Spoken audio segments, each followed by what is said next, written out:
Sir please একটু খবর নেন স্যার, প্লিজ স্যার। আমি নিজে এসে জানাবো। আরো ছেলেমেয়ে স্যার গণভবনের উপরে উঠছে, এরা আটকা পড়ছে। নিজে জানাবো, আর যেখানে যা আছে সবাইকে উদ্ধার করা হবে। আগে আপনারা এখানে পরিস্থিতি উত্তপ্ত করলে আমি অন্য কোনো কিছু মনে করতে পারি। আমরা আমাদের উপর দায়িত্ব দেন স্যার, আমরা কন্ট্রোল রাখেন। আপনারা কাইন্ডলি ওদেরকে একটু রেস্কিউ করেন স্যার, প্লিজ স্যার। দুজন যান, গিয়ে দেখে আসেন। আবার ওখানে আবার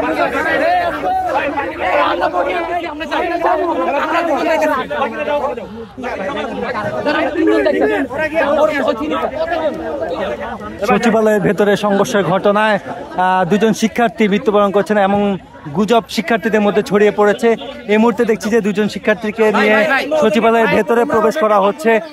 তারা আসলে সেখানে খোঁজ নিতে যাচ্ছেন যে আসলে এমন কোনো ঘটনা ঘটেছে কিনা, সেটি তারা দেখার জন্য কিন্তু ভেতরে যাচ্ছেন।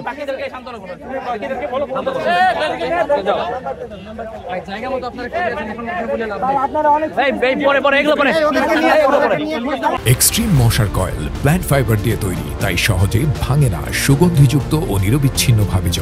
ডেঙ্গু, চিকুনগুনিয়া বাহি সহ যে কোনো মশার বিরুদ্ধে দেয় এক্সট্রিম সুরক্ষা।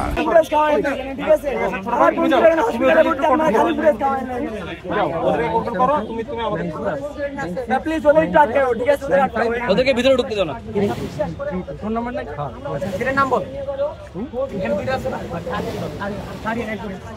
এই মুহূর্তে কিন্তু আমরা দেখছি যে সচিবালয়ের যে অভিমুখী যে সড়কটি রয়েছে, অর্থাৎ শিক্ষা চত্বরের এখানে কিন্তু আইন শৃঙ্খলা রক্ষাকারী বাহিনী সদস্যরা আবার অবস্থান নিয়েছেন এবং অপর প্রান্তে কিন্তু আমরা দেখছি যে শিক্ষার্থীরা তারা কিন্তু রাস্তায় ব্যারিকেড দিয়ে তারা এখানে অবস্থান নিয়েছেন। প্রায় 2 ঘন্টা ব্যাপী পুলিশের সঙ্গে শিক্ষার্থীদের ধাওয়া পাল্টা ধাওয়া সংঘর্ষে কিন্তু বেশ কয়েকজন শিক্ষার্থী আহত হয়েছেন। তারা কিন্তু সচিবালয়ের ভিতরে প্রবেশ করলে তাদেরকে পুলিশ লাঠি চার্জ করে, টিয়ার শেল ছুড়ে তাদেরকে আহত করেছেন এবং বেশ কয়েকজন শিক্ষার্থী তারা কিন্তু আহত হয়েছেন এবং তাদেরকে কিন্তু বিভিন্ন হাসপাতালে নিয়ে যাওয়া হচ্ছে। ওরা পৈশাচিক আচরণ করতেছে, বুঝছেন? ওরা বলতেছে তোদের মারবো না তো কাদের মারবো। এটা কোন পরিপ্রেক্ষিতে বলে? ওরা কি চায়? ওরা এই কথা কেন বললো যে তোদের মারবো না তো কাদের মারবো? প্রথমে আমরা শান্তিপূর্ণভাবে ঢুকেছিলাম। আমাদের কথা ছিল এই বাজে সিস্টেম বা শিক্ষা মন্ত্রীর যে এই অবহেলা।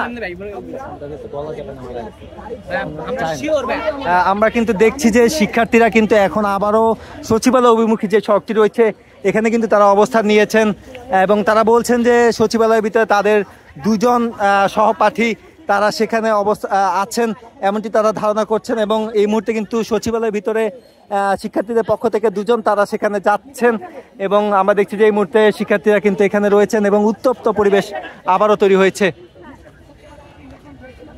শিক্ষা উপদেষ্টা ও শিক্ষা সচিবের পদত্যাগের দাবিতে শিক্ষার্থীরা আজকে সচিবালয়ের সামনে বিক্ষোভ কর্মসূচি করেন এবং এক পর্যায়ে শিক্ষার্থীরা কিন্তু সচিবালয়ের ভিতরে প্রবেশ করলে সেখানে পুলিশ তাদের উপরে টিয়ার শেল, সাউন্ড গ্রেনেড এবং লাঠি চার্জ করে তাদেরকে ছত্রভঙ্গ করে দেন। এই ঘটনায় কিন্তু শিক্ষার্থী, পুলিশ এবং সংবাদকর্মী সহ বেশ কয়েকজন আহত হয়েছেন।